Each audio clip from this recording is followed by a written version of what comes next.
Next method है hydroboration oxidation method. तो हम इस हाइड्रोबोरेशन ऑक्सीडेशन मेथड में हम लेके चलते हैं BH3, ठीक है।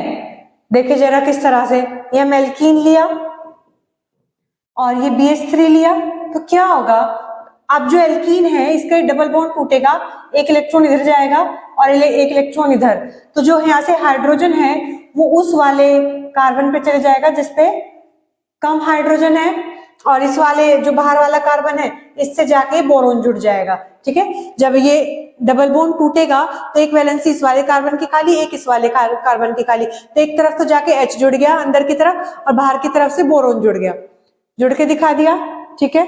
यहाँ तक का स्टेप समझ में आया। फिर क्या होगा, फिर हमने एक और एल्कीन का मॉलिक्यूल लिया, ये पूरा स्टेप बता रही हूँ कैसे होती है रिएक्शन। जब आपने एल्कीन का मॉलिक्यूल लिया फिर से वही होगा कि एक इलेक्ट्रॉन इधर एक इलेक्ट्रॉन इधर, बॉन्ड टूट के दोनों कार्बन की वैलेंसी खाली, फिर से क्या होगा, ये इसका प्रोडक्ट आया है इसका H तो जाके इस वाले कार्बन पे जुड़ेगा, और जो बोरोन है बोरोन इस वाले कार्बन से जाके जुड़ जाएगा यहाँ पे BH, ओके। तो कुछ इस तरह का प्रोडक्ट जुड़ के आएगा, एक तरफ ये दो तरफ से ये वाले ग्रुप अटैच है, ओके।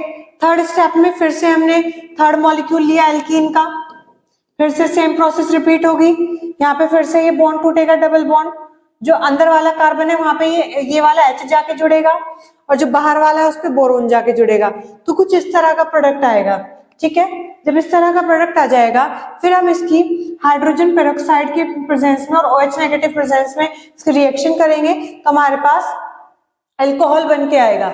ये आया, 3 मॉलिक्यूल बन के आए अल्कोहल के, मतलब ये जो चीज है ये अलग हो गई, इसके साथ OH जुड़ के 3 मॉलिक्यूल हमारे पास यहाँ पे अल्कोहल के बन के आ गए, और H3BO3 निकल के ये एसिड साइड प्रोडक्ट निकल जाएगा, ठीक है। सभी को समझ आ गया होगा।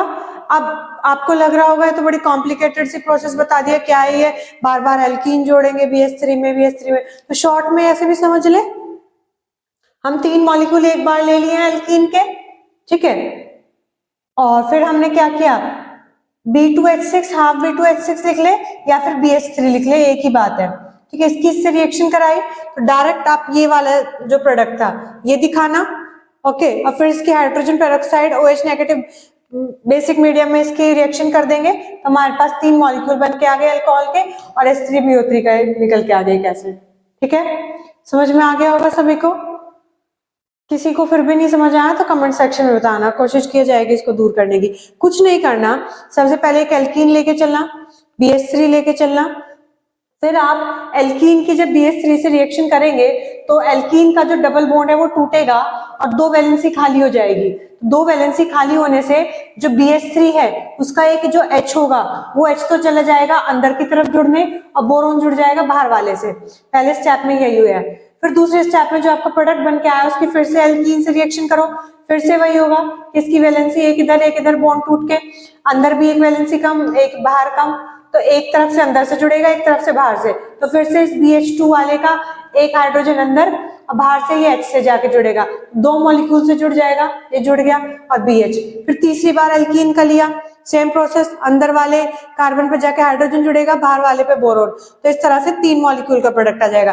फिर जब इसके हाइड्रोजन पेरोक्साइड और बेसिक मीडियम में रिएक्शन करेंगे तो जो 3 मॉलिक्यूल है इनका तो बन जाएगा अल्कोहल और H3BO3 का एसिड निकल के आ जाएगा, ठीक है।